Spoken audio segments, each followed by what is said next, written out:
Om Amriteshwarye Namaha. Om Amriteshwarye Namaha. Om Amriteshwarye Namaha.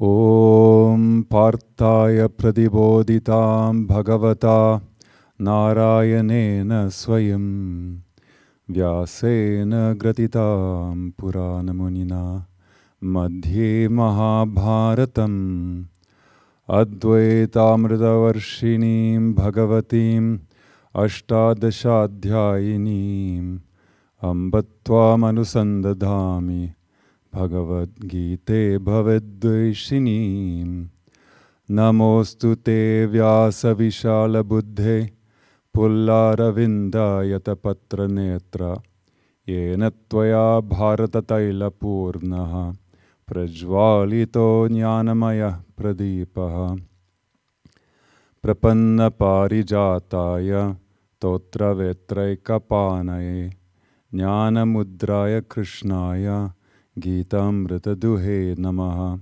Sarvo Panishado Gavo Dogdha Gopala Nandanaha Partho Vatsa Sudhir Bhokta Dugdham Gitamritam Mahata Vasudeva Sutam Devam Kamsachanura Mardanam Devaki Paramanandam Krishnam Vande Jagadgurum.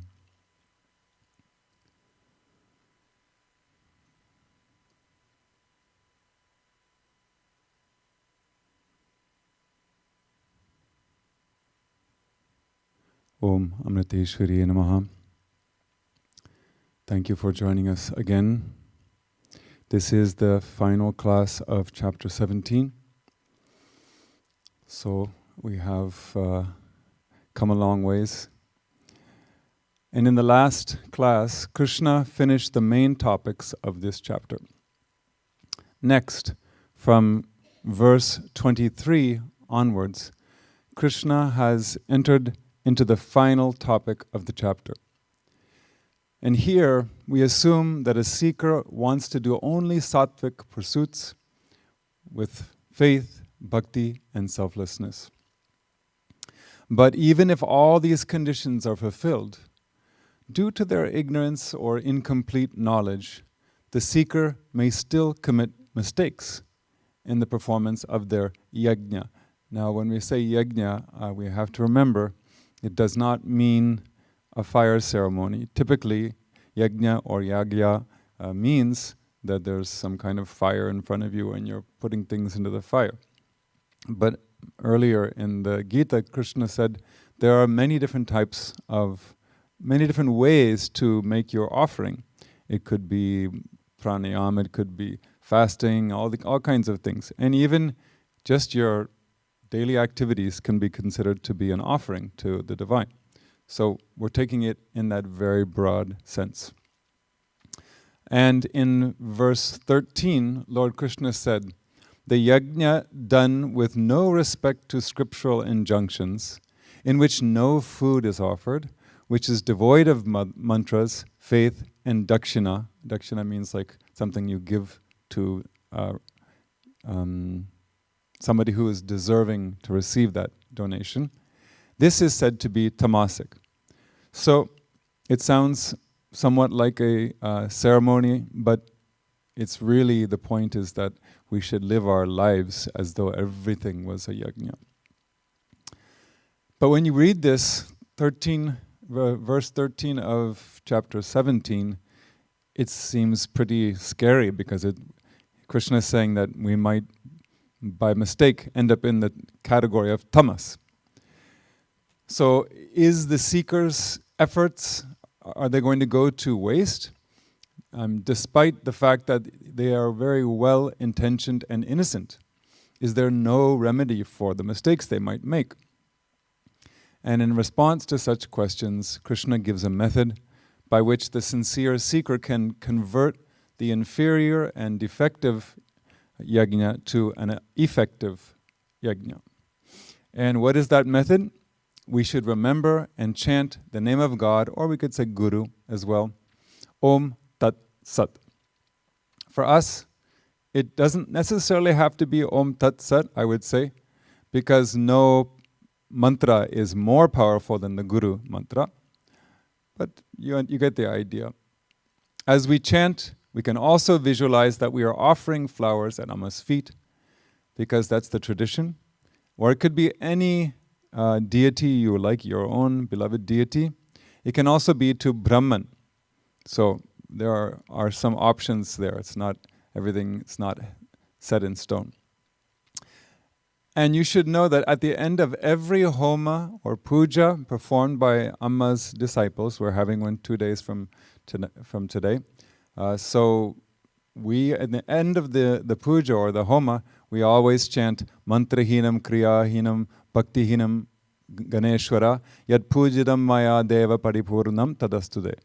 Which means, please forgive any shortcomings in mantra, actions, or bhakti, making this puja complete.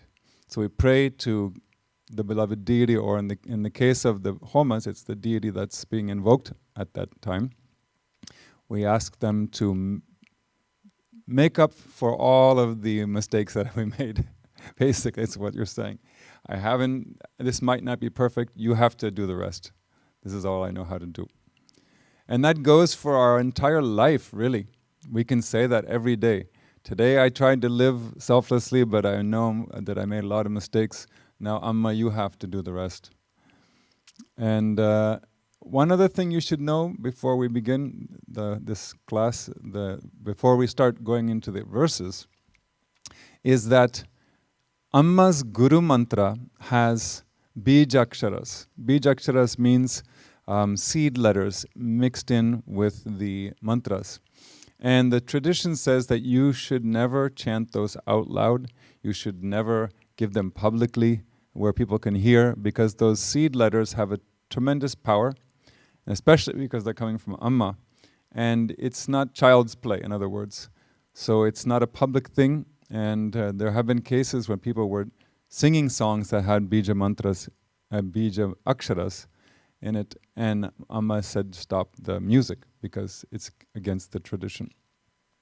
But Om Tat Sat is universally acceptable, so it can be taught anywhere, by anyone.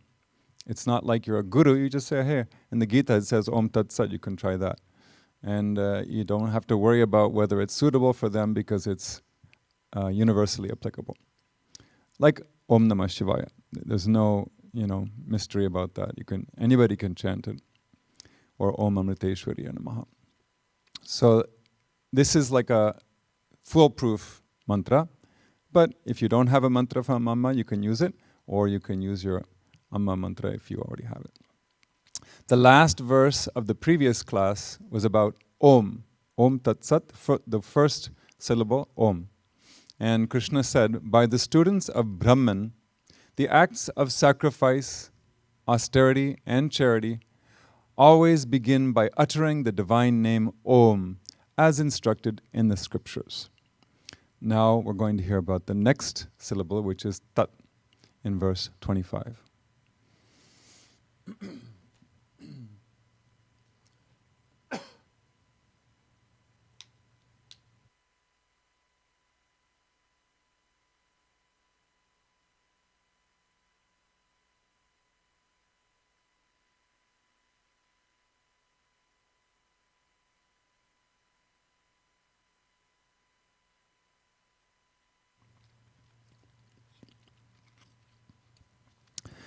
The first part of this verse is a little tricky, so you really cannot cut it anywhere. So I'll chant it slowly, and you're going to have to do your best. Taditya nabhisandhaya palam yajna tapakriyaha Dana kriyascha vividaha kriyante moksha kankshibhihi Now together. Tadityanabhisandhaya palam yajna tapakriyaha dana kriyascha vividhaha kriyante moksha kankshibhihi. This one I did change quite a bit, I guess. Uttering tat. It's not tat, it's tat.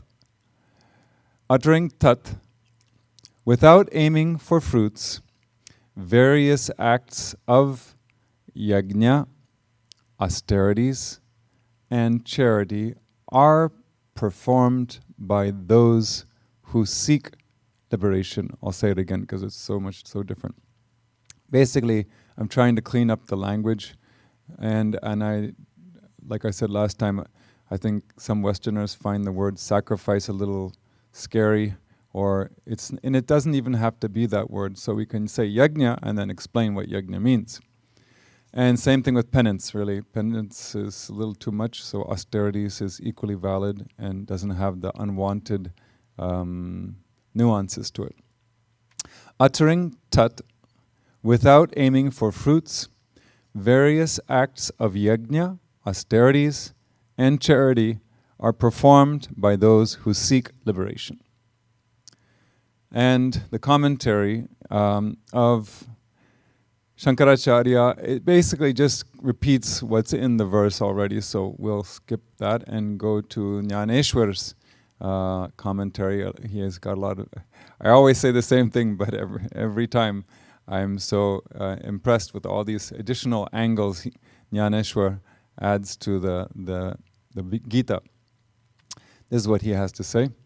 The righteous seekers meditate on that supreme Brahman as the origin of all, and they clearly visualize it mentally by uttering its name, which is beyond the universe, which alone is omniscient and which is expressed by the word tat. They say, let all actions along with their fruit be dedicated to the tat that represents supreme Brahman, leaving no residue for us to enjoy. Isn't that a beautiful idea? Let it all go there. I don't let anything be left over for me. Thus, they dedicate all actions to the Parabrahman and release themselves by uttering the words, not mine, na mama. So nice. This is not mine. This is not mine. That's how they... Actually, in another place in the scriptures, it says that that is the way to attain liberation. Just think nothing is yours. This is for the perceptible action, he says, but that is not sufficient. Wow, that's not sufficient. The egoistic duality, the feeling, I am the doer, still abides. Salt dissolves in water, but its salty taste still remains. In that way, the sense of duality as being the doer remains in one who has dedicated all his actions to Supreme Brahman. And so long as this consciousness of duality remains intact, the dreaded samsara persists. And he's going to say, at the end of this verse, after the commentary and everything is over, I'll read what he said after that, because it's an introduction to the next verse. And a more recent commentary says, the word tat refers to Brahman. So very clearly saying that don't wonder whether it is or not. It is Brahman. That's what it's expressing. All actions belong to God, not to the individual souls. Therefore, while undertaking an action, the thought should be invoked that it belongs to Brahman. So Brahman is the pure consciousness, right? Now just ask yourself, what can I do on my own without the consciousness? If I don't have consciousness, it's just the body, and that's the 5 elements, so it's a big pile of mud, basically. It's going to start decomposing as soon as the consciousness leaves. So we cannot do anything without Brahman, so how can we claim it, and how can we not offer it to Brahman? Even the best of actions done for oneself creates a flaw. So let's say you're doing something very seemingly very selfless, like you're giving money to a good cause, but if you're doing it to get adulation, then that's flawed. Yet that is not the case for one who becomes an instrument in the hands of the Lord. Freed from intervention, they realize that all actions belong to God. While engaging oneself in yajna, austerity, and charity, the seeker is firm in the awareness that God is accomplishing His work. Such a one attains Brahman, which is moksha. So this should, I hope it reminds people of chapter 4, verse 24, when Krishna said, and this is going to be a very familiar verse to you because it starts with Brahmarpanam, so you all know what that is. But the meaning we don't remember very much. Brahman is the act of offering. The offering itself poured by Brahman into the fire that is Brahman. One who is absorbed in Brahman through action will go to Brahman alone. That's a pretty lofty promise. And I have some quotes from Amma here too, because I thought you'd like to understand this from her perspective. That word tat is that's not the only format that it comes in. there is, when you add to tat the syllable twa. Twa means like ness, like selflessness, truthfulness. So that ness comes, it connects with tat. And without saying tatness, the definition, the most profound definition is the real nature of the human soul as being one and the same with the Paramatma, the Supreme Being. And Amma has said something from that perspective. She says, there is the expansive I and the narrow I. Expansive I is the pure Tattvam. So that Tat is me in my most expansive manifestation. It has no connection with Maya. Wouldn't that be nice? The narrow I is the mind, or we could say jiva, or the individual soul. It means the part of us that we think is us, because we haven't realized that we are one with the Brahman. So we identify with the body, mind, and intellect. These are the main things. The mind and the creation are due to desire. But we cannot say that everything is the narrow I, because in the expansive meaning, Amma is in everything that is seen. There is no Amma different from this universe. Try that on for size. That's something we should get a tattoo on our body for that, so we can remember it every day. In the expansive meaning, Amma is in everything that is seen. There is no Amma different from this universe. So this verse explains the usage of tat. Seekers do yajna, tapas, and charity for the sake of moksha, for liberation, without concern for the results of such actions. So you do it, you don't expect anything in return. Even if it doesn't go the way it was supposed to, it still doesn't matter. This means that their actions are selfless. And these efforts lead to moksha, not directly. Okay, don't think you're going to get moksha just by doing a lot of things with a selfless attitude. But you will get inner purification that comes from selfless actions. And that's the basic principle of karma yoga. We're talking about karma yoga, basically. The purity gained unfailingly leads us to a Sadguru, right? And she will lead us to self-knowledge. So it has an important role, but it's not the end-all be-all of spirituality.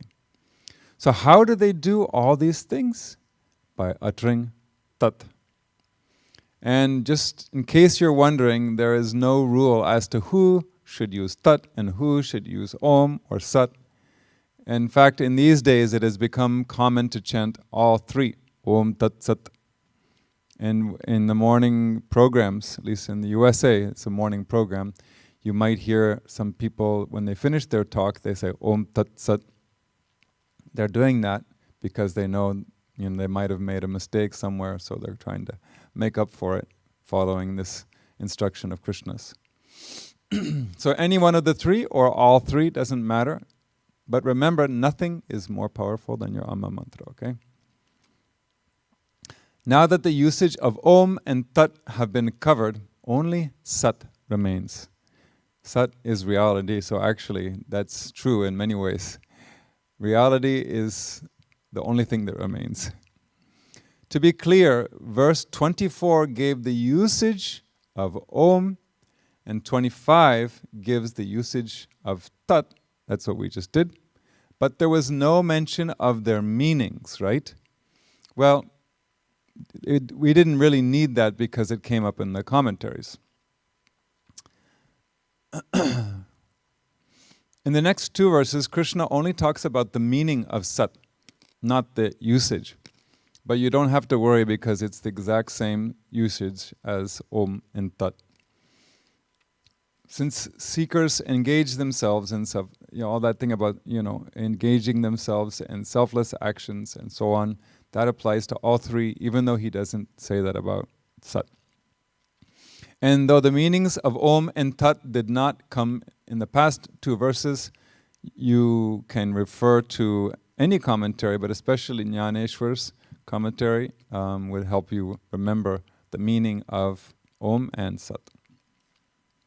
Now, for his introduction to the next verse, he says, the word Sat is also uttered so the supreme Brahman, which is felt as separate now due to egotism, should be experienced as one's very own self. The word Sat has a special application which I will make plain in the next verse, he says. Verse 26.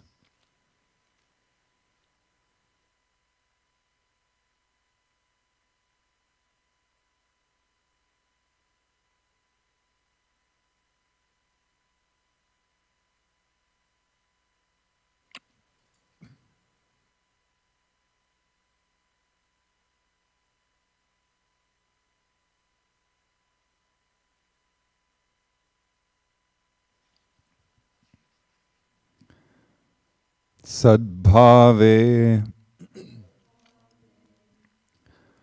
sadhubhave cha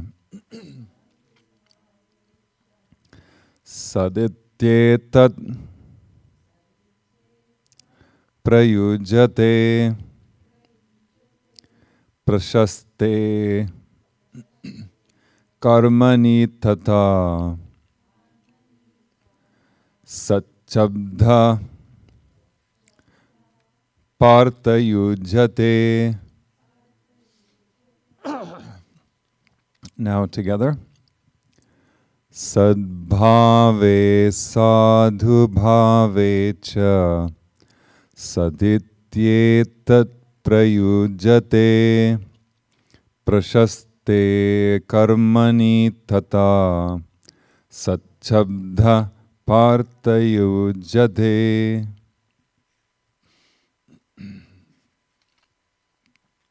O Partha, the word Sat is used in the sense of truth, or we can say reality, and goodness.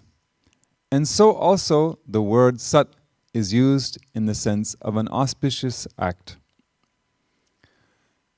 So Shankaracharya's commentary, he says that portion about in the sense of truth, he says it means the reality of something coming into being, such as the birth of a son who is yet to be born. So he's saying that it's to assert the existence of something that is coming into existence, not necessarily there completely. And goodness, he explains beautifully in a similar way. The goodness is the righteousness of one who has been wicked until now. That means that he's seeing the righteousness in that evil ne'er-doer, or whatever you want to say, the evildoer, because it's only until now that they have been doing bad things, but he's seeing the goodness in them. And that's what Amma does. That's why I like this definition so much. And he says, an auspicious act such as marriage. I'm not sure everybody would agree. And actually, there's a contrary commentary on that that's coming up after that. Jnaneshwar's commentary, he says, the word sat signifies complete evaporation, disappearance of the counterfeit coin of samsara. He's calling samsara a counterfeit coin. I love that. So that goes away completely. That's what sat is. It evaporates the elusive appearance of this universe. Sat exhibits in its entirety the nature of absolute existence. That sat undergoes no change whatsoever, remaining intact through eternity. So that's basically the definition of sat. It doesn't change, it remains unchanged in the past, present, and future. All that is perceptible to the senses being asat, which is non-eternal, that is not categorized as sat.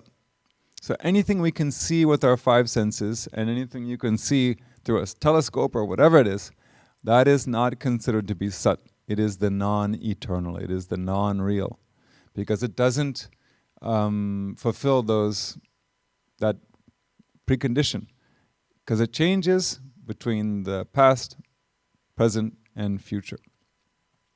All actions that become Supreme Brahman due to the letters Om and Tat merge in and appear as Sat, pure and simple. Such is the esoteric application of the word Sat, said Lord Krishna. So Jnaneshwar's way is to take everything down to an esoteric level, in addition to all of his funny and sometimes shocking similes. But he has some good, examples here too. What divine medicine is to a diseased person, Sat is to the defective action, bringing perfection to it. Therefore, where an action misses the mark due to ashraddha, carelessness, any resort to the word Sat brings holiness and purity to such actions. Such is the glory of this word Sat. In short, recognizing the essence of the above explanation, if you constantly remember that name, you will realize that it is nothing but Supreme Brahman itself. That's true of your Amma mantra also, okay? Chanting Om Tat Sat takes one to the place from which arises the entire universe of name and form.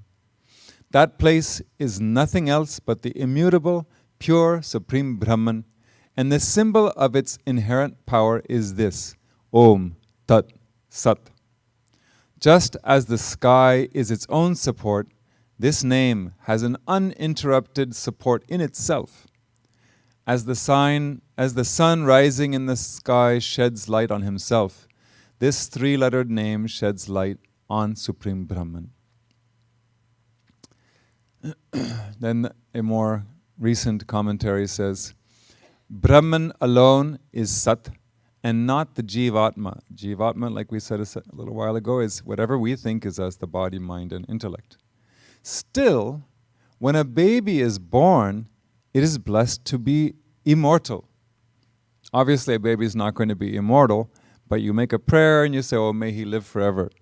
And, they know that's not true, but they're kind of indirectly referring to Brahman, which is eternal. So, like this, in common parlance, it is customary to refer to non-reality as reality, because there's consciousness in us, and we're recognizing that, even though we're usually attached to the other things, the non-reality. It's kind of a reminder that we shouldn't, but most of the time we fail, sorry to say. And he continues to say, Brahman alone is free from blemish. Everything else is flawed. A sinful person should not be addressed as a sinner, since by doing so, the sin in him is reinforced. But by calling him good at all times, the goodness in him is promoted, That's exactly what Amma does. I mean, she's probably doing it to all of us, but even if you look at it as a third party, you see her giving people so much love, even if it's somebody that we know was struggling with moral issues or whatever it is. She never doesn't talk about that. She just encourages them. The attitude of goodness is an effective means to reform the world. This is a great lesson in life to be learned by all. The word sat is used for this purpose.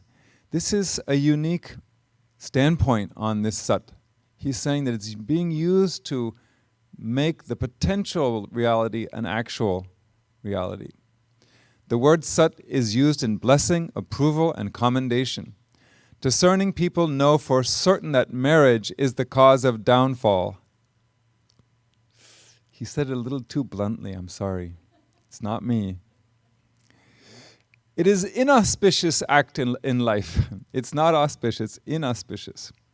Still, it is sanctioned and commended as an auspicious act. So what he's saying is that just like the baby's not eternal, we're going to say, let him be eternal. And though marriage is not necessarily auspicious, when you look at what happens later, then let's pretend it's auspicious. The word sat is used in this respect. Worldly life is ever fraught with defects, so people should neither harp on that nor assume a pessimistic attitude either. They should always attempt to make the best of the existing defects. For this purpose, also the word sat is used. Great. I want to share a conversation of Amma's that reveals how she helps us realize the potential goodness in us. So Jnaneshwar was talking about making the potential a reality and how Sat facilitates that. But I'm going to substitute Amma, and I don't think anybody's going to be upset about that, instead of Sat, how she does it. So it was during it was in Amritapuri. The next story took place on a tour. A woman who had been on the spiritual path for a long time said to Amma, "I have practiced meditation since 1973, but I still haven't experienced any progress. At times, I feel so disappointed that I stopped doing my sadhana." I think everybody feels like that at one time. So, do we want to hear what Amma has to say? Of course. Amma smiled and asked, "No progress at all?" The woman replied, "Well, actually, there's been some progress." Amma said, "How much progress? Can you say something about that?" The woman thought for a moment and then said, "I used to be very sensitive and felt extremely vulnerable. But since I've been meditating and doing other sadhana, I think I've gained more courage and self-confidence." Then Amma said, "You think? You're not very sure, daughter?" The woman was perplexed. She said, "Amma, you're like an investigator." Amma laughed and said, "Yes, Amma investigates your inner self.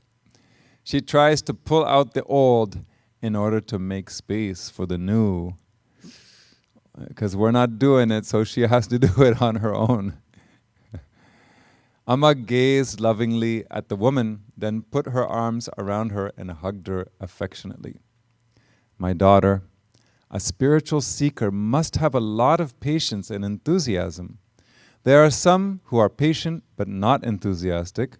Others are enthusiastic but lack patience. Only a perfect balance between the two will help a seeker deepen their experience. Look at young people. They are very enthusiastic about everything, but they don't have the patience to think things through. On the other hand, elderly people are usually very patient, but they lack enthusiasm. Then look at a toddler who is trying to stand up and walk. The child will fall many times, failing over and over again. He may bruise his knee, hit his head on the floor and cry, but he will determinedly try until he finally succeeds. He's both patient and enthusiastic. These qualities finally help the child to succeed in his attempts. Another notable point, this is still Amma talking, another notable point is the constant encouragement the child receives from its mother. She is always there with supportive words, providing faith and courage for the child. Whenever the toddler falls, the mother's loving hands are there to pick him up. She kisses and caresses him, saying, "Don't cry, it's all right, mother is here." She puts the child down and persuades him to try again.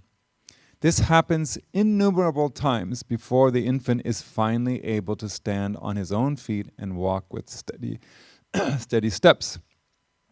In the same way, a seeker needs the patience and enthusiasm of a child, but most importantly, he needs the loving presence and encouragement of a Sadguru to guide him to the goal. It is the Master's presence that encourages the seeker to be patient, enthusiastic, and optimistic during times of frustration and lack of hope, when he feels like giving up his sadhana.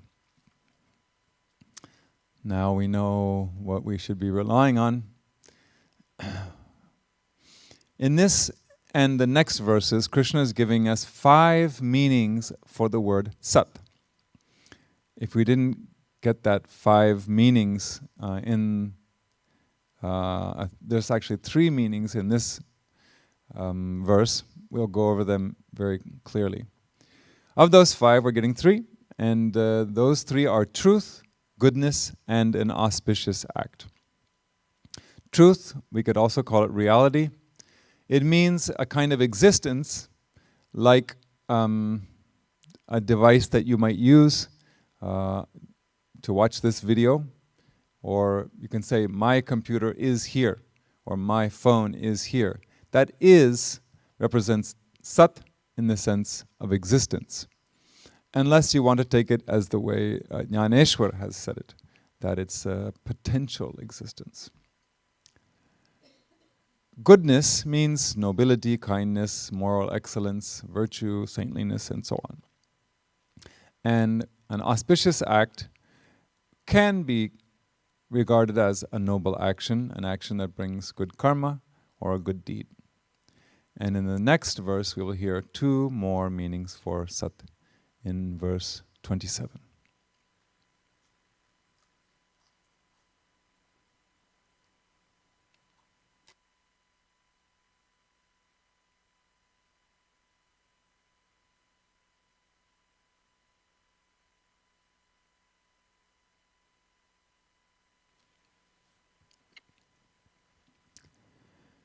Yagne tapasi dane cha stiti saditi chochate karma chaiva tadartiyam Sadityeva bidhiyate.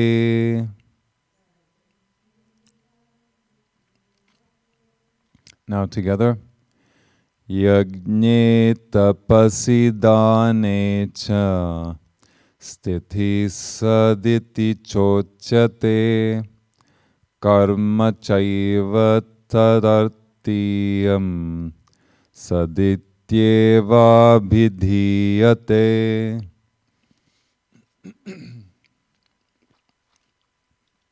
Steadiness, or we can also say steadfastness. In yajna, austerity and charity is also called Sat, as also action for the sake of God is called Sat. Now the commentaries. Shankaracharya says that this also called Sat means by the learned. So it's not just some random reference. It's not just Krishna's idea. But he, being true to the tradition, he, instead of taking, the credit for all these teachings, he says, no, it's the learned people.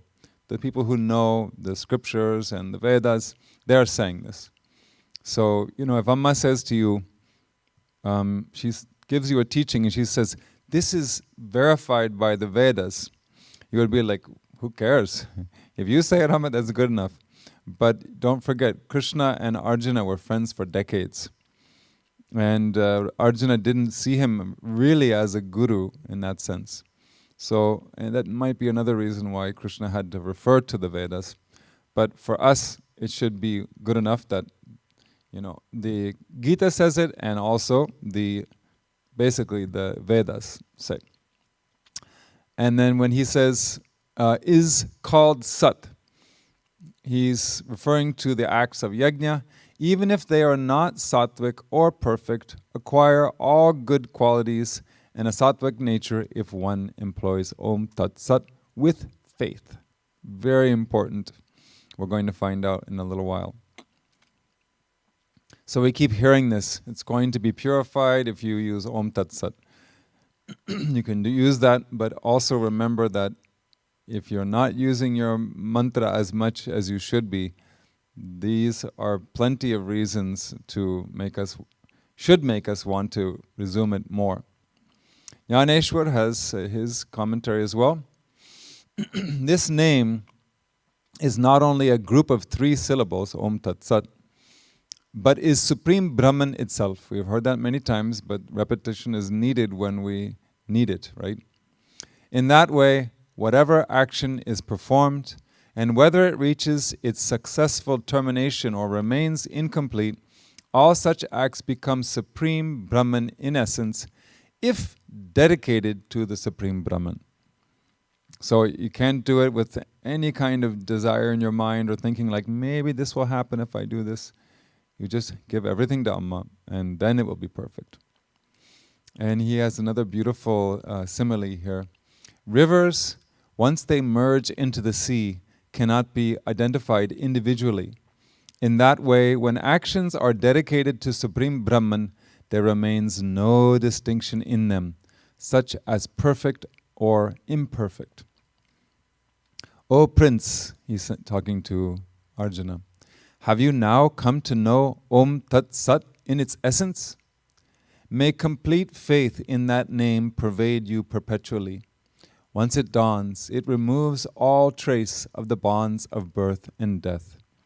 So if we could actually understand the true meaning of Om Tat Sat, or even our own mantra, we would be liberated from samsara. A more recent commentary puts it in a different context. The commentator says, a scaffolding is necessary for constructing tall buildings. The scaffolding is temporary and the building is permanent. The former is the means and the latter is the end. Equal attention must be given to both the means and the end. So he's saying that chanting it to make the actions perfect is as important as the effort, right? So you need both. And this Om Tat Sat is the means towards Brahman. So taking that seriously is also helping us get closer to Brahman. The attitude of Sat is bestowed to the means and the end alike. So you have Sat as the means, and Sat, since it represents Brahman, it's the same thing. The end is the same thing. Yajna, austerity, and charity are the means, and God realization is the end. The ardent seeker is full of attention and steadfastness while performing these holy acts. Their mind, they do not mind the end, he does not mind the end being very remote. So even if the goal is far away, they're still sincere all the way. So he's basically saying that we should be like that. So the fourth and fifth meaning of Sat are steadiness, or we could say steadfastness, and action for the sake of God. So what about steadiness? It's firmness, tenacity, willpower, perseverance. And in what? In yajna, austerity, and charity. Basically, this is our whole life, because if you're raising a child, or if you're trying to get a degree, or you're working to earn a living for your family, whatever it is, that's a yajna, that's a sacred offering, truly. We just forget that. So it's good to remember that. And then austerity is part of life as well. You know, people, when they want to buy something or they need to buy something, going to work, doing a job from specific hours, that's a kind of austerity. It's tapas. And charity, you know, you have to give things to somebody. You know, you're giving your kids clothes, you're going to give it to somebody. But we should do it in the right way, which was already discussed earlier in the chapter. And there is a beautiful story about Harishchandra. Some of you may know it. The very short version of the story is that he gave a promise to sage Vishwamitra, and he never broke that promise, even though it meant that Harishchandra had to relinquish everything, even his own family. So the dedication to one's words, that's like a vow, right? So that is steadfastness or steadiness. And that's one of the meanings of Sat.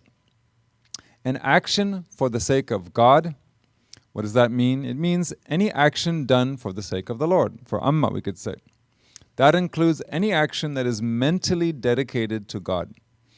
And so it doesn't have to be building a temple, because God doesn't necessarily need, He doesn't need temples, people need temples.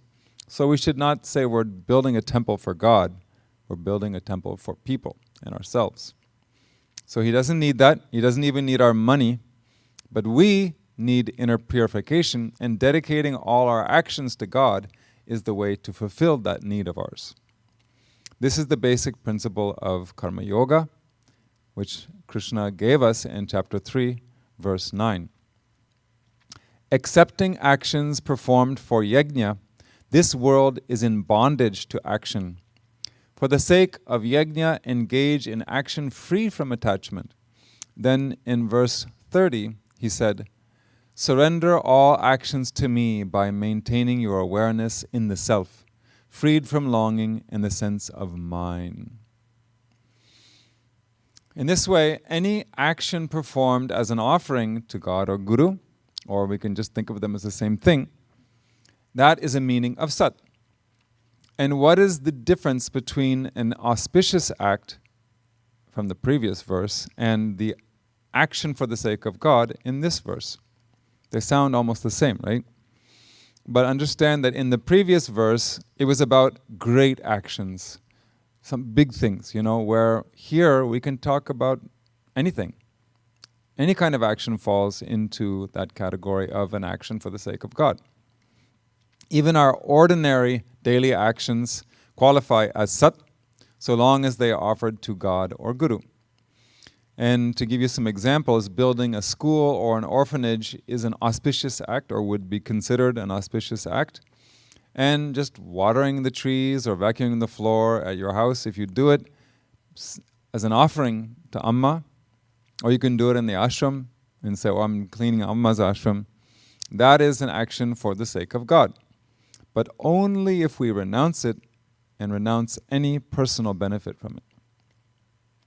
It doesn't mean like you go to the ashram and you do weed whacking and vacuum and then you say, hey, I did 5 hours of seva, you know.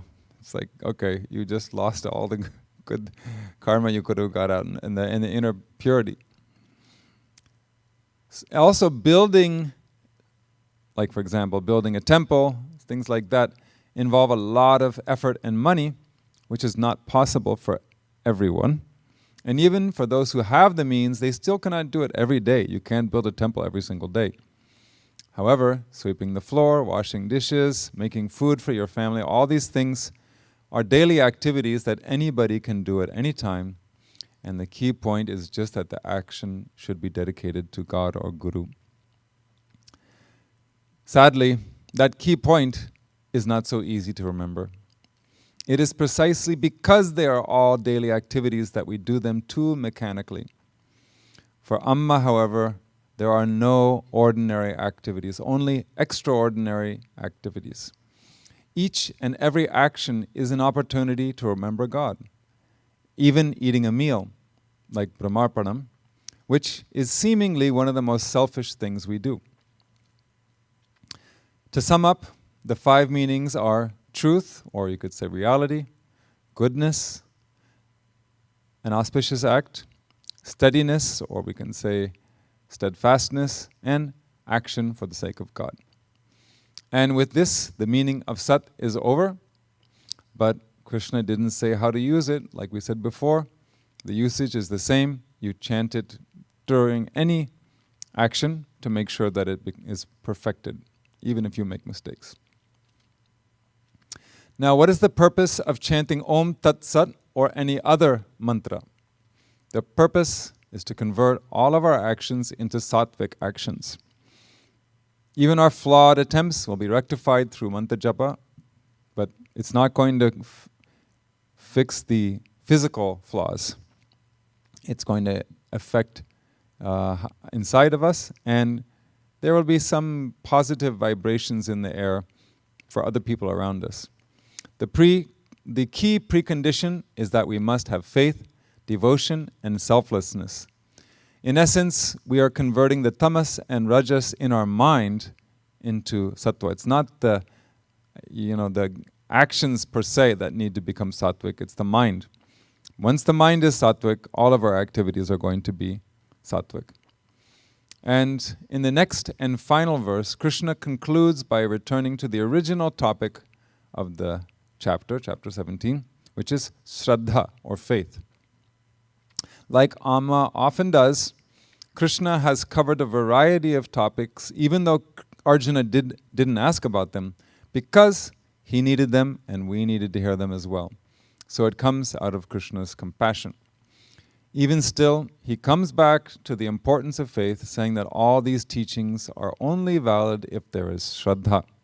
Without faith, all efforts are useless. And that is what we're going to hear in the next verse, the final verse of the chapter, verse 28.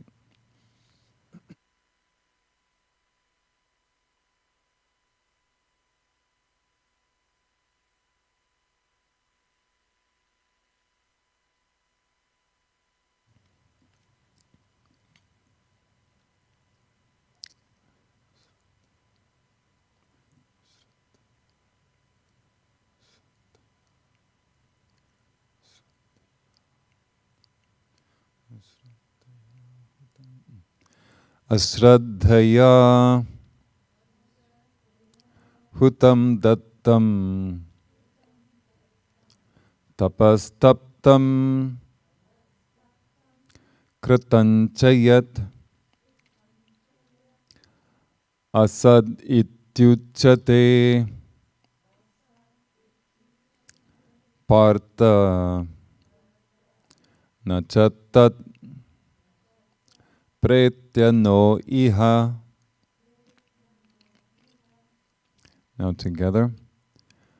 Asraddhaya hutam dattam tapastaptam kratanchayat asaddityuchate partha nachatat pretya no iha. I only made a few small changes. Whatever is offered in yajna and given in charity, and whatever austerity is practiced without faith, it is called asat, O Partha. It is of no avail here or after. Here or hereafter. This word not is actually kind of a antiquated word from probably the Victorian era in England, because that's the kind of language that persists in these old translations. So without that we can, understand. I'll explain in a moment.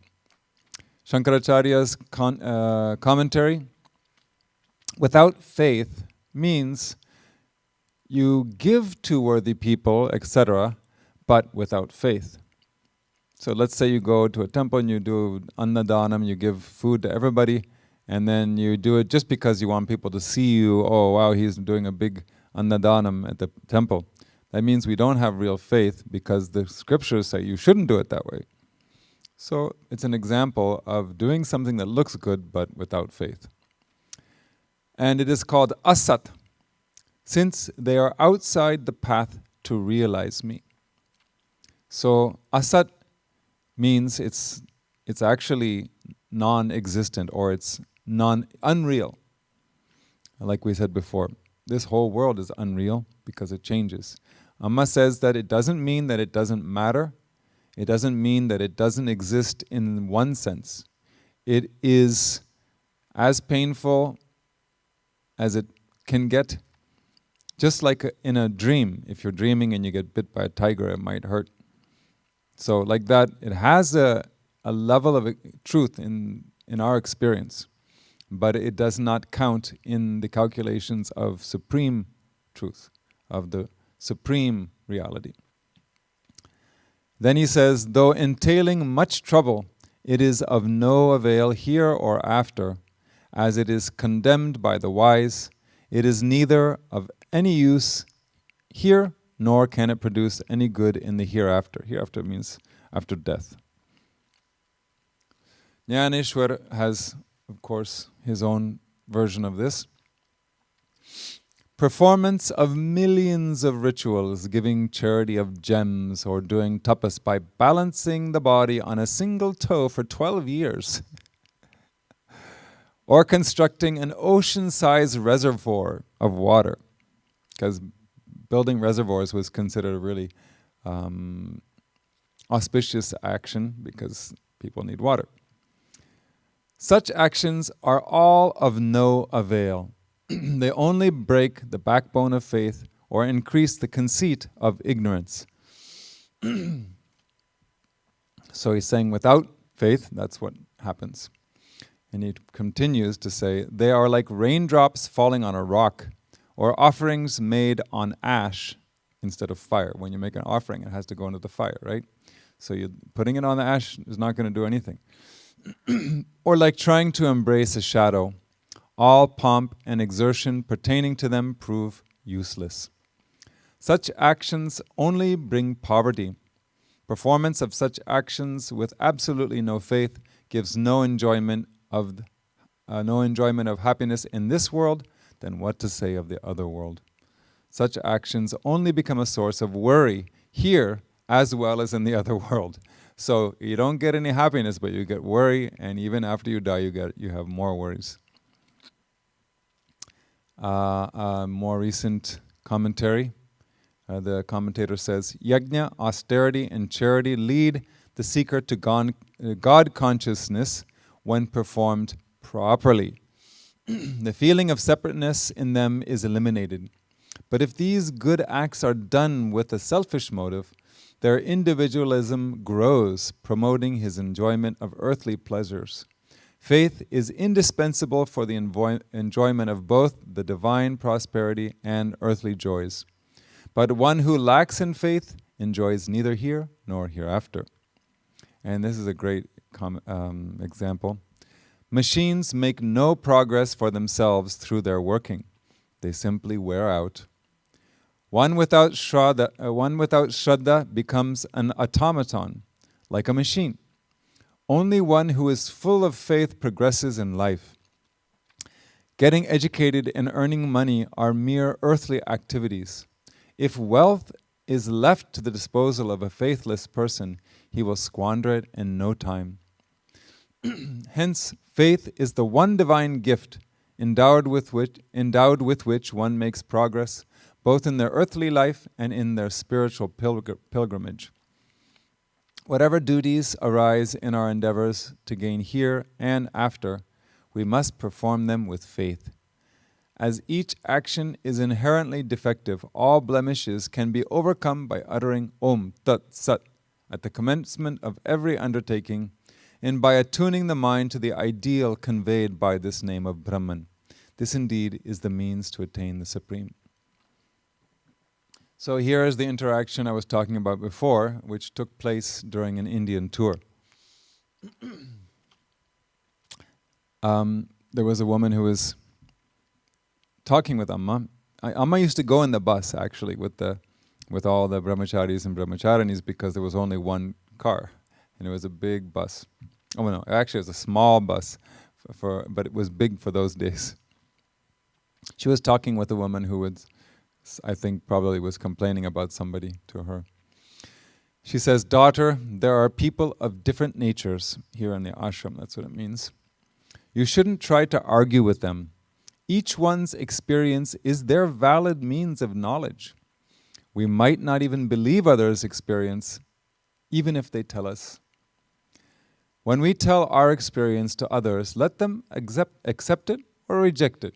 Don't insist, wasting time on all this." Then Amma just happened to see two brahmacharis debating about something in the back of the bus. It turned out to be a debate about the scriptures, which Amma is not particularly fond of. So she interjected, "Children, don't waste your time trying to decide whether the fruit on the tree is fully ripe, or if it just looks ripe, or whether it may be infested. Get up there and pick the fruit. Don't waste your time arguing about this and that. Chant your mantra constantly. If you want spiritual progress, you need to make constant effort. There's no shortcut. Experience will come only if sadhana is done for at least 4 years with proper shraddha. Meditation should be done always. Don't waste even a moment. All that Amma says can be known through experience, if one moves forward, firmly holding onto his path. But nothing will happen by simply talking about it." So, I shared this story because this verse is all about something being of no use, of no avail. So, arguing with people just to get them to, say that, okay, you're right. That's just a waste of time. It's inflating our ego, and we're not going to get any benefit out of it spiritually, that's for sure. So Krishna, using the same basic activities of yajna, austerity and charity, he leaves us with a key teaching that should save us from wasting lifetimes of misplaced effort. Faith includes bhakti and steadfastness and selflessness. Faith is such a fundamental and essential part of spiritual life that the Taittiriya Upanishad gives it the highest position in the subtle body. So we have a physical body. I think most of us would say that the most important position in the body is the heart. Because even if you have a brain, if the heart's not working, you're in trouble. But even when somebody's brain may not be so functional, they can still live. So like that, the highest position in the subtle body, which is the mind and intellect, so on, is given to faith. Treating the mind like our physical body, it says, faith is verily the head, dharma is verily the right side, truth is the left side, concentration is the trunk, and the intellect is the stabilizing tail. So you don't go too far in one direction. It keeps you going straight towards Brahman. Faith is so important that in its absence, Krishna says all our efforts are nothing but asat and are of no avail here or hereafter. So that word asat, just to make sure you understand it, this is the easiest way to understand it, is to think of it as the opposite of sat. So if you want to know what asat is, we have to remember what the definition of sat was. That means that the 5 meanings we learned in the previous 2 verses do not apply to asat. So asat then thus becomes untruth, unreality, evil, despicable actions, a lack of steadiness or a lack of steadfastness, and selfish actions. In short, asat is absolutely useless. Useless for us, useless for society. Only activities based on faith bring benefit. And with this, chapter 17 is over. The main message was, do your actions with faith. Don't do anything without faith. And once we have some kind of faith, we should try to make it more and more pure until it becomes pure sattva. That sattva itself bestows perfection to each and every thought, word, and action, even if there are superficial flaws or defects. Just think of Amma. When she speaks English, It is not the English that we would expect to hear from a scholar, but it is still far more perfect and beautiful and just adorable than anyone else's English. These days she's been using more and more English, and it's so wonderful. And that is because she is pure sattva, pure faith, pure bhakti, pure selflessness. No matter what she says or does, it is always perfect. And as we learn spiritual teachings, we should have noble intentions. And if we still misunderstand, we can correct our mistakes by chanting Om Tat Sat at the end of each chapter of the Bhagavad Gita, which we have actually done 16 times before, because it comes at the end of every chapter. Tonight, however, we can finally chant it with a deeper understanding of the meaning. So repeat after me, and we will chant the closing. It's not a verse, it's a traditional closing for each chapter. We've been doing it. I think people didn't understand the deeper meaning. Now we're going to chant it with full understanding. Om Tat Sat Iti Srimad Bhagavad Gita Su Upanishadsu Brahma Vidyayam Yoga Shastre Sri Krishna Arjuna Samvade Shraddhatraya Vibhaga Yogo Nama Shraddhatraya Vibhaga Yogo Nama Saptadashodhyayaha. Okay, we will do this once more together, I think.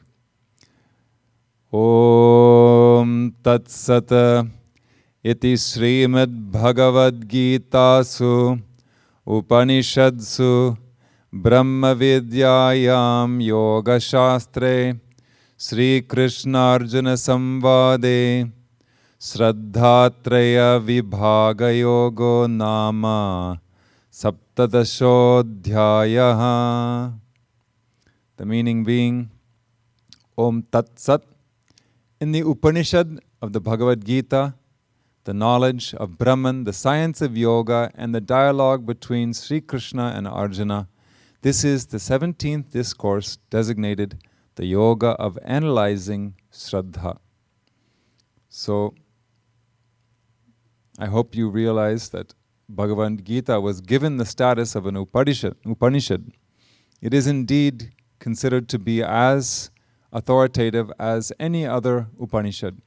It's just easier for us to follow, and it feels closer to home because Arjuna himself was a householder and suffered from a lot of confusion, which we always can identify with. And at the end it says, analyzing Shraddha. That's one way of presenting it, but it means basically kind of trying to understand the different types of Shraddha, or the different types of faith. Now, I will address the questions that we've received.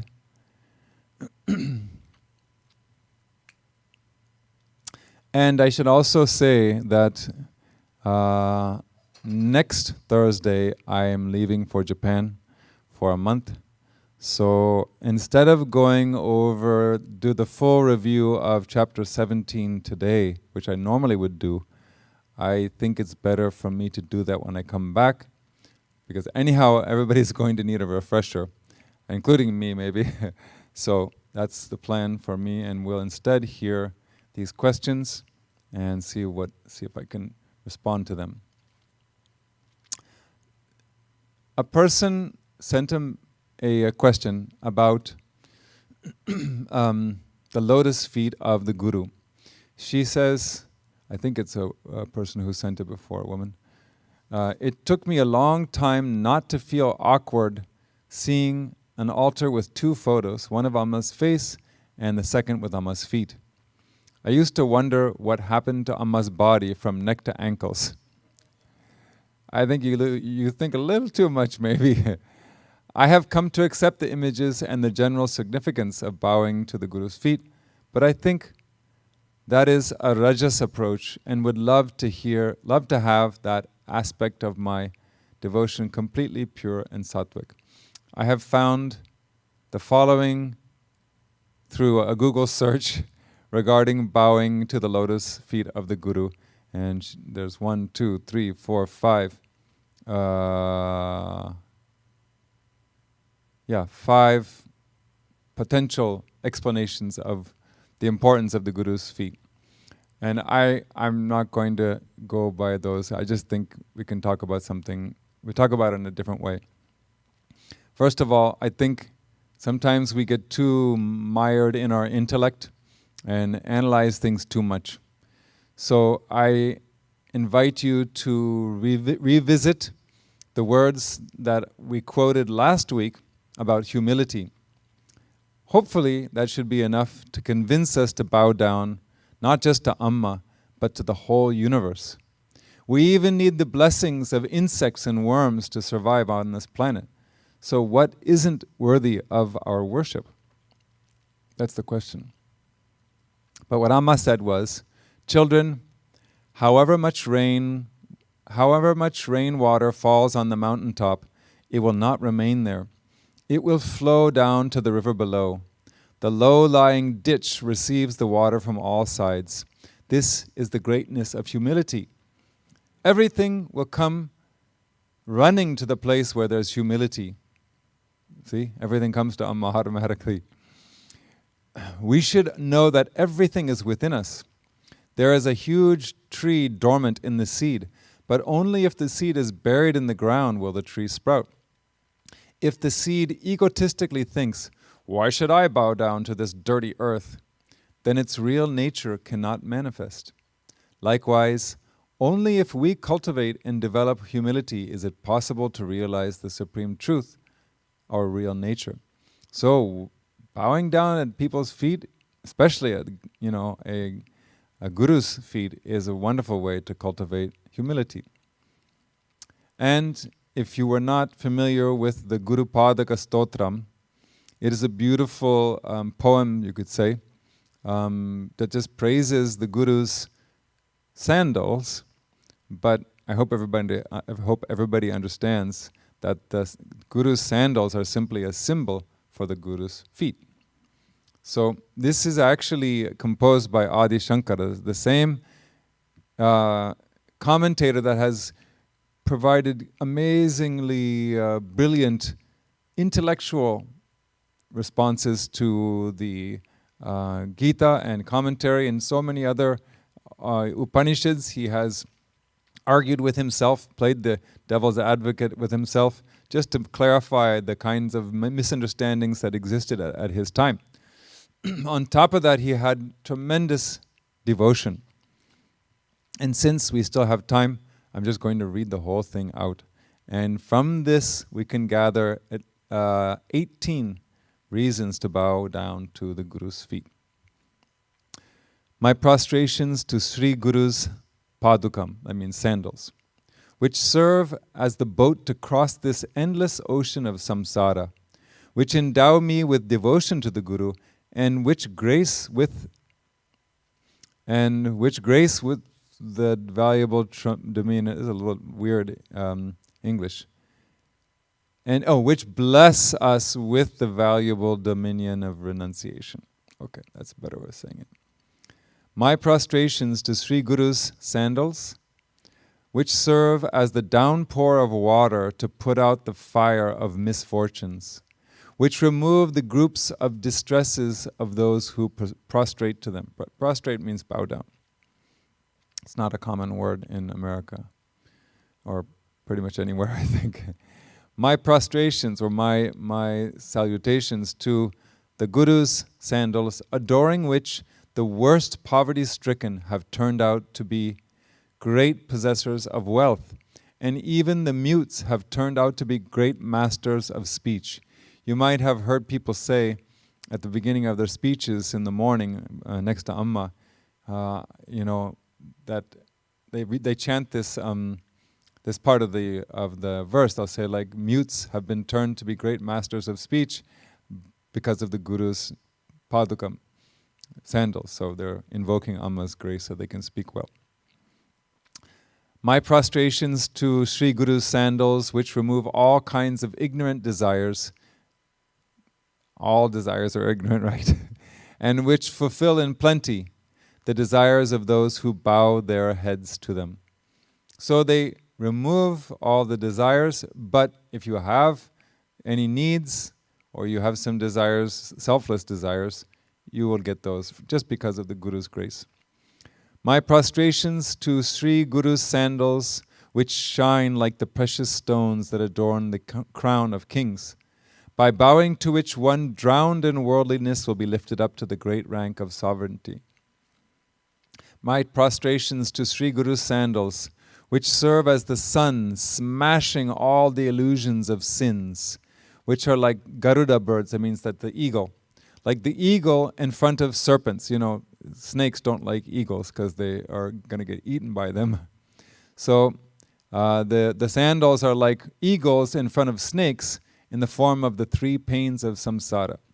So it takes away all the pain of samsara, in other words. And which are like the terrific fire that dries away the ocean of insentience. In other words, this world that is a complete illusion is burned up by the power of the Guru's sandals. That much devotion Adi Shankara had. My prostrations to Sri Guru's sandals, which endow one with the 6 attributes that can bless with permanent devotion at the feet of the Lord Rama, and which is initiated with the vow of charity and self-settledness. Those 6 attributes are it's called Shamadhi Shatka. It's the 5 qualities that start with Shama, Shama Dhamma, and so on. We covered it before. You can look it up, you'll find it. My prostrations to Sri Guru's sandals, which bestow all the wishes of those who are absorbed in the self, and which grace with one's own hidden real nature.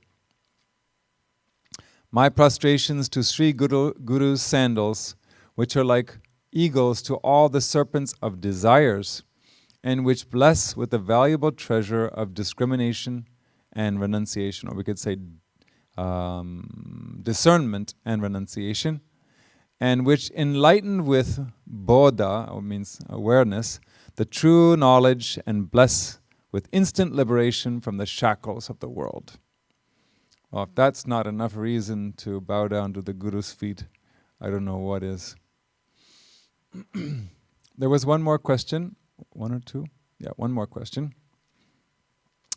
It goes like this. 1 second. Yes, it's just one more question. I want to make sure I wasn't wrong. The question's very long. I'll try to summarize it. More than half my life, Christianity was the religion I was predominantly familiar with. The end of the world, or creation as we know it on earth, is mentioned in the last book, Revelation. It predicts, you know what it predicts.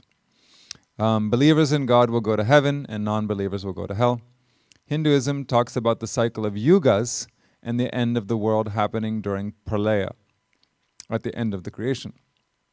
So the person is saying Christianity and Hinduism both expect creation to end. Now Amma talks about nature. The twist that comes here caught me off guard. Amma talks about nature and the environment, which I relate to on an immediate or short-term timeline. However, one of Amma's endeavors is the initiative to plant trees.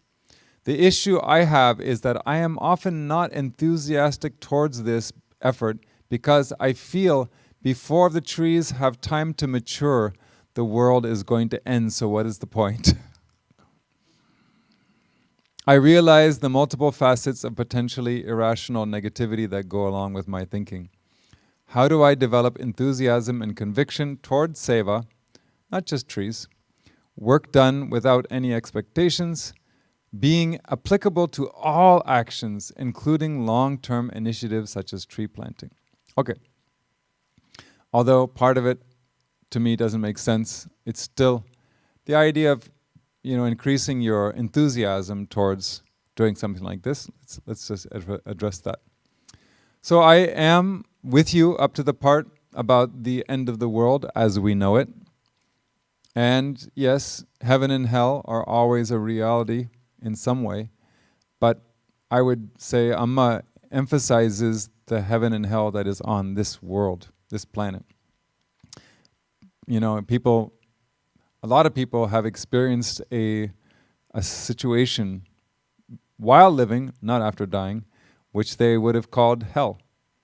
Or a lot of us feel like being around Amma as heaven.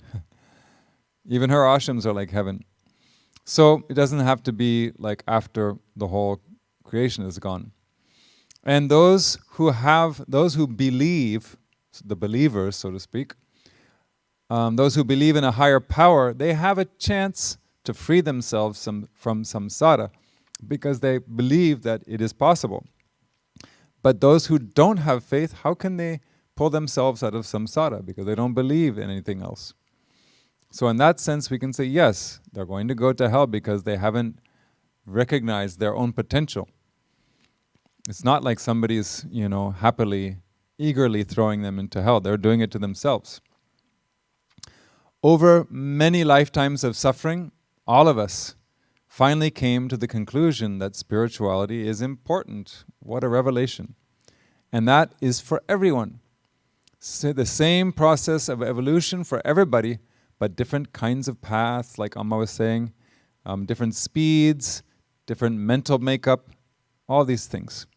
Those are different, but the evolutionary process of our soul is the same, all of us. Most importantly, creation is cyclical and eternal. It's not like it ends and that's it. That's maybe our Western linear concept. But in most Asian traditions, it's always cyclical. So, creation is cyclical and eternal, but that doesn't matter because what we see in this creation is only the lowest aspect of God's manifestation. Actually, it's the only manifestation, but except for the consciousness. It's not really manifest in the sense of like a microphone, but it is evident through our own experience. It's proven through our own experience. So, this whole world is the lowest aspect of God's manifestation. And when we realize the higher nature of God, which is our own consciousness, our own essence, we come to understand that the higher nature is changeless and indestructible, unlike this world. When you say the creation is gone, it doesn't mean God is gone. It means that the physical manifestation is gone. But the supreme truth still exists without any form. Doesn't have to be. It's the big daddy, he doesn't need anything. It can just be. That's what it is, it's being. So the part that I don't agree with you, I didn't read that part, sorry. Maybe I have to read that. This person gave a summary. Christianity predicts the world will end. Hinduism predicts all of creation will end. No one knows when everything will end. I don't believe that. Because in the scriptures it does say that it dictates the age of the universe. So according to Sanatana Dharma, we do have a basic idea of when these cycles take place and how long they take to complete themselves. And you don't have to worry about the trees not becoming mature, because each creation, according to Sanatana Dharma or India's tradition, it is said to last roughly 315 trillion years. And even modern scientists say that this universe is only 13.7 billion years old, so you've got a long ways to go.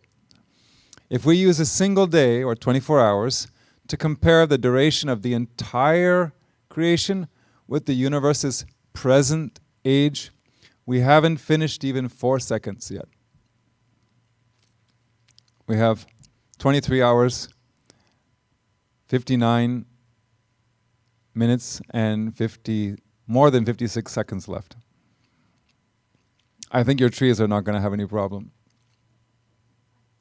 Even otherwise, what matters is our intention. It is our dharma to give back to the world, to society, to Mother Nature, because we rely on these. You know, how are you going to make a living without society, people collaborating with each other?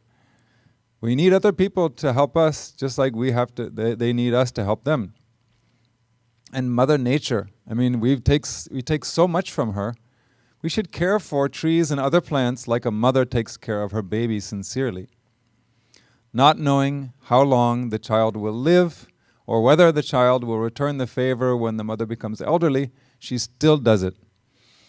That shows her selflessness. And even if we don't think it is our dharma, we should still practice selflessness because Amma says so. Otherwise, we will become selfish and lazy, because if you do things only for yourself, that's just feeding the selfishness and laziness in us. So we must do some selfless actions, because that helps us avoid inner stagnation and a miserable life, basically. You know, when you see people who don't do anything for others and only do things for themselves, they're miserable. They're never going to be happy. So, even from the standpoint of personal happiness, it is still a good thing to do seva. Seva just means do something that benefits others and not yourself. It can benefit you spiritually. That's okay. You're not breaking the rules by doing so. So these are the questions that were left over. I'm happy that we could finally finish those before I went off to the land of the rising sun. So with this, we will chant the first two closing prayers. And for those who have time to remain with us and have a short meditation, please join us. Oh, by the way, we do have this home, I said, day after tomorrow. You can see it on our website, and there'll be some slides also on the website. So I hope to see you, or hope you can join us then. Om Asato ma sadgamaya tamaso ma jyotirgamaya mrityorma amritam gamaya. Om Shanti Shanti Shanti. Om Lokaha Samastaha Sukhino Bhavantu.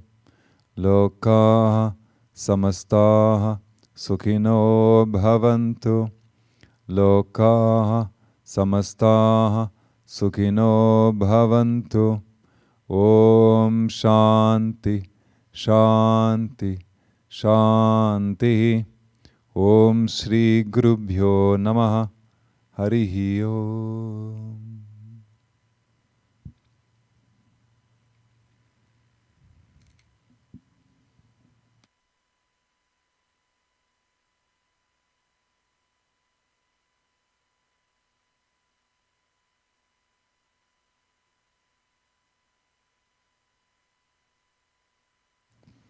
Om Amriteshwari Namaha.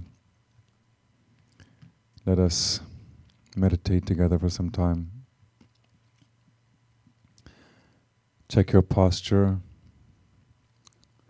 Close your eyes. And take a few long, deep breaths.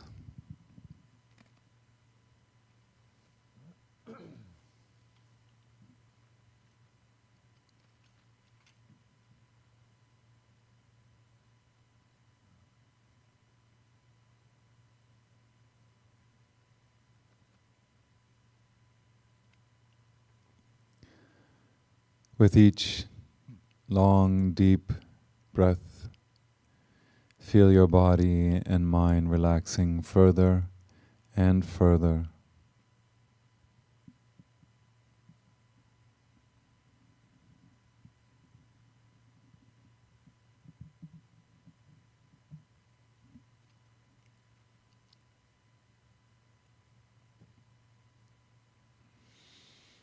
Feel Amma's subtle presence all around you. Feel yourself in her embrace, warm and loving embrace. And feel the warmth of her love inside of you as well.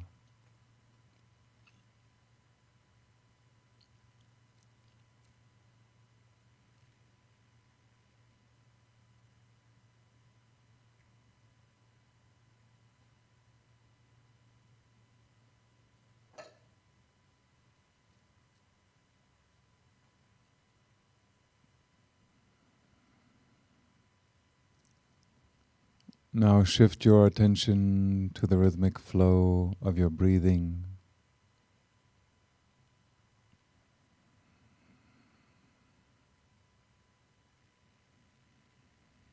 Be fully focused on the flow of your breath. Fully aware of each and every inhalation and exhalation.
As we focus on the breath in this way, the mind gradually becomes more and more subtle. And it becomes easier for us to visualize.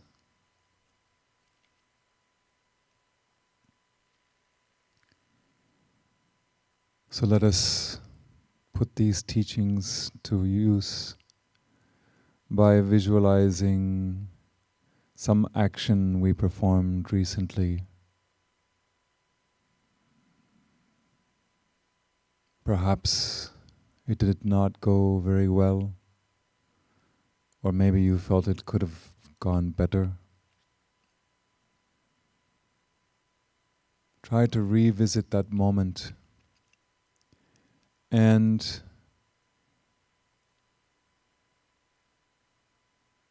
reenact that moment while chanting your mantra, or if you don't have an Amma mantra, you can use Om Tat Sat, Om Namah Shivaya, Om Amriteshwariyai Namaha, any of the above.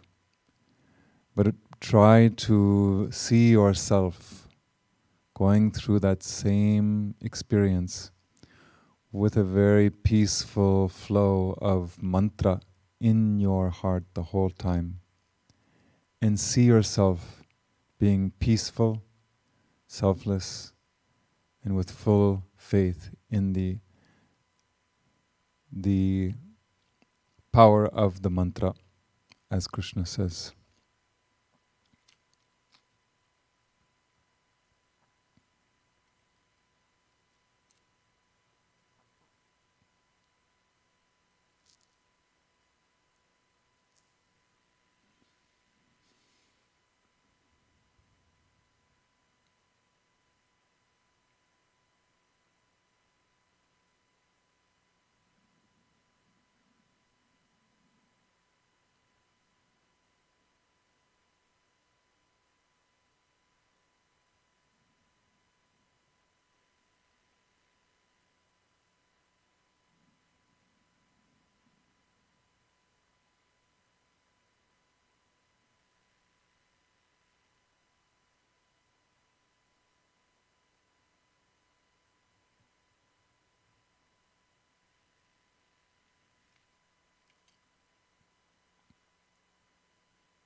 If you want to visualize a conversation that could have gone better,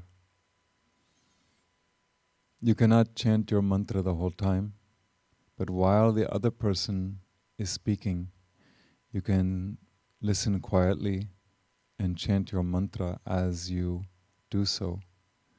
That ensures that the mind remains peaceful, even if the person speaking says something that would otherwise make us upset.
And one more application of today's teaching is that even if we struggle to chant our mantra at the necessary times, to make those actions complete and perfect, at least first thing in the morning and at the end of the day, we can say some kind of prayer that has the same meaning. Oh Amma, as I start my day, I have many tasks that I must face during the course of the day. I may make mistakes, I may unknowingly hurt others, and so many possible imperfections.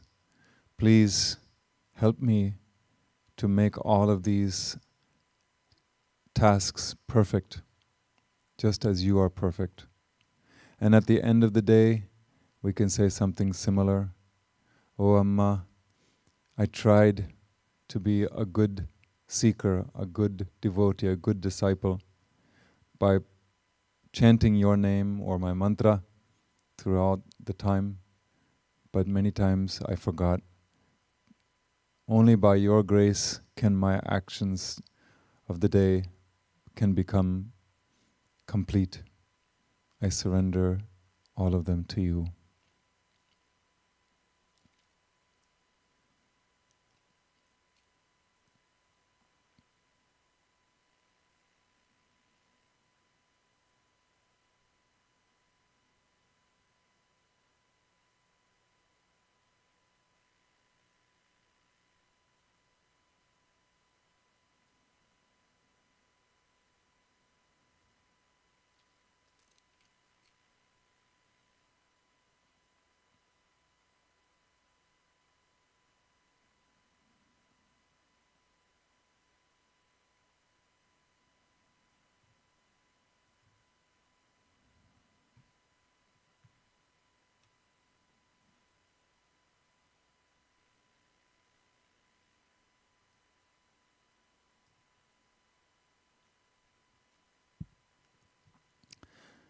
Now let us conclude with the final prayer.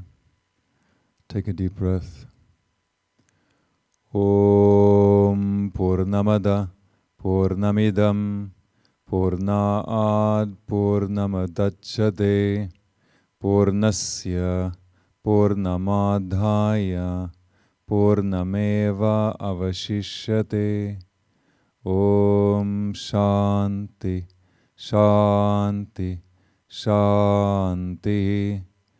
Om Shri Gurubhyo Namaha Harihi Om.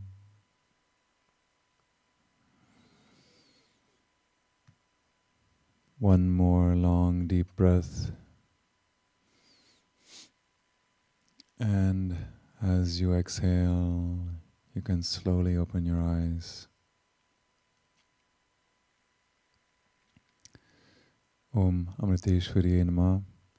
Thank you for joining us again. And if you are not participating on Saturday, then I'll see you in a month or a little bit more. Namah Shivaya.